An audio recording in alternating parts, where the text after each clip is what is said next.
This is How-To Videos Force Example 3A, the fun equation. We're looking for the coefficient of friction, that would be mu, between a 60 Newton lab table and the floor if I'm pushing it with a force of 40 newtons at a constant velocity. So let's go ahead and draw out our force diagram. We have the the applied force to the right and some type of frictional force to the left. We have going up is the normal force, and then going down is the gravitational force.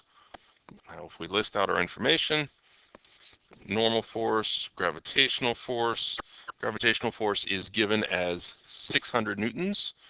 So that would be 600 newtons.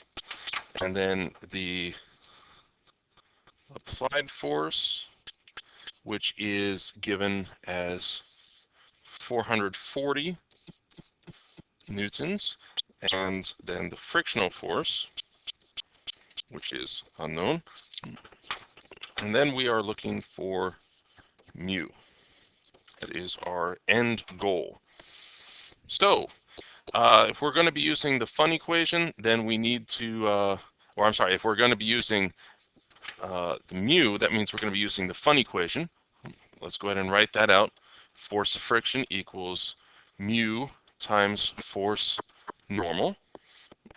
So as you can see, we're going to be having to deal with the frictional force and normal force, the x-axis as well as the y-axis. It doesn't really matter which we solve for first, but I kind of like doing the y-axis first, so let's do that. Sum of the forces on the y-axis equals mass times acceleration on the y-axis.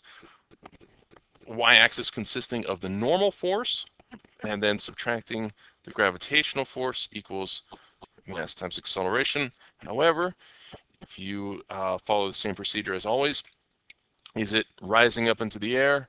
Is it falling down into the floor? The acceleration is 0 because it's clearly not doing that. The normal force equals the gravitational force, which equals 600 newtons.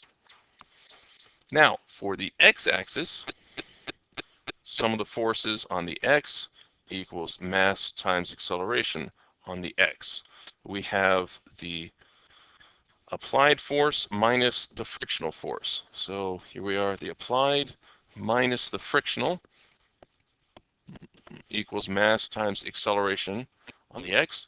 And it does say constant velocity up here, so that means the acceleration is going to be 0. So just as before, the applied force is equal to the frictional force, which is 440 newtons.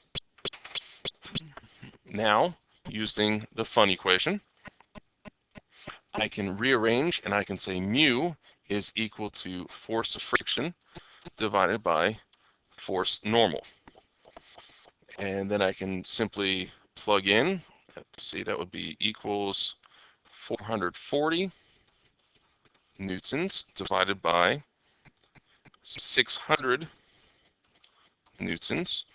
So if we recall, the 440 was the one we found over here, and the 600 is this guy. So I tap that into my calculator, tap, tap, and I get mu is equal to 0.73. And notice there are no units because the newtons cancel each other out.